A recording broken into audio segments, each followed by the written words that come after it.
Let's talk about Serie A, by the way. Jimmy, it was good to see you on Calcio e Cappuccino, giving some betting tips, of course. Let's talk about, first of all, let's begin with Juventus. Max Allegri. They lose to Napoli. Kalidou Koulibaly gets that winner. First of all, boys, I want to focus on Juventus. I'll start with you, Jimmy, and then Heath, I definitely want you to chime in on this one. But aside from the Juventus loss, we need to talk about Weston McKennie. It was a bad performance. 70% pass accuracy from 20 attempts, the lowest success rate on the next play after a pass of either team, which was about 35%. Jimmy, talk about the Juventus loss and obviously what this means for Weston, to be honest with you.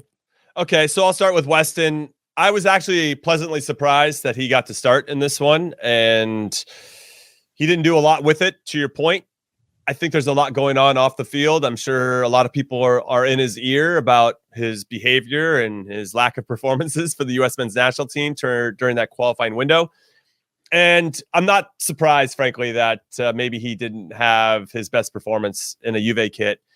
That said, I do think they want to give him some minutes, get him back to focusing on the game itself instead of the off-the-field stuff. At least that's how it seems Maxi Allegri's trying to attack this. Clearly, they thought there was something he could bring to the table. Maybe, join the box late if there's balls being crossed in from wide, whatever it may be. And it didn't really work out that way. And he did get one shot that was a little bit dangerous, but outside of that, he probably wasn't as effective as we'd all like him to be. Now, with regard to the performance overall, I actually thought that Morata looked pretty good. He ended up creating his own goal. Manolas made a mistake there, and they got the 1-0 lead. This is where I think Maxi Allegri is going to have to really look at his team. Even though Chiellini and Bonucci started, and Locatelli's sitting right in front of him, right? You got three very, very important players, not only for Juve this season, but for the Italian national team. They couldn't hold on to the lead. Now, one of the goals, Szczesny had to do a lot better, basically gift-wrapped a nice little tap in for Politano, make it 1-1, and then Moise Kean ends up heading it, even though he's on Juventus. He gets him late. He heads it back on goal, and then Koulibaly ends up tapping it in after Szczesny does get a hand on it to save it. So these, for me, are very preventable goals that they gave up. And so that might be probably the most, if I'm a Juve fan, I'm thinking, God damn it, we were so close to getting a big win or just getting the results in Naples, and we couldn't make it happen. And now Napoli's feeling great because they didn't really necessarily play great either, but they did enough to get the results. And Spalletti's going to have to feel pretty good, Luciano Spalletti, the manager of Napoli, of getting something this big because he doesn't beat Juve very often, and he's had plenty of cracks at him throughout his career. So fair play to Napoli, but with regard to Juve, I guess my big overall thing, and I want to hear from you two about this, is their identity. They're obviously trying to move on from Cristiano Ronaldo, but it's also who are they going to be this season and what's going to put them in the conversation to win another Scudetto. I don't think they're there this season, frankly. But I went on, as you mentioned, with all the other Calcio experts, and they're all back in Juve because they think that Maxi Allegri's so smart, he'll figure it out. I can't subscribe to that just yet. I still think Inter's the favorite to win the league. Yeah. Heath, let me ask you this. Okay. If Weston McKennie sits for the rest of the month, should Berhalter call him in October?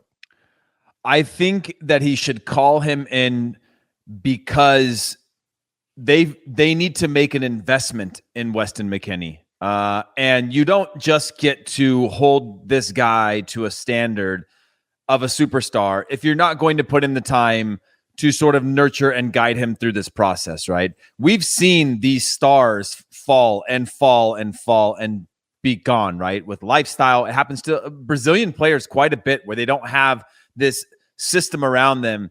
They're into the nightlife lifestyle. They become superstars. Money is no problem. They come from different backgrounds, and now they've got all of this, and then they fall because everybody roots for them to fall. And then as soon as they do, they don't have anybody to bring them back up. So I think you have to bring him in. I'm not saying start him. I'm not saying play him, but bring him in to make him feel if he's not in the team right now, he's messed up with the national team, to feel like there's a support system around him of people that care, but now he's got to go and prove himself. And we saw with Pulisic as well. The national team traditionally can be a place where you can bounce back and build your confidence again. You can have this thing where it feels comfortable. You're back amongst the boys. You can rebuild. You have people that you can trust. I mean, he's at Juventus right now, and he's going through a lot personally. The team is going through a ton. It's easy to make him a scapegoat of a lot of situations. He's not playing great right now. So having the national team, while it should be a privilege and an earned place to get into, could be that turning point for him to really bounce back and feel like he's got people that are in his corner, so to speak. So if he doesn't play, that's fine. I think that's part of the growing process, but he certainly needs to figure some of these things out sooner than later, both for his personal success as well as the success of the national team and his club team. I just wanted to jump in because I saw a tweet, which I think was from his dad, saying that essentially Weston got made an example of, and that there was more than just him that was involved in some of these extracurricular activities.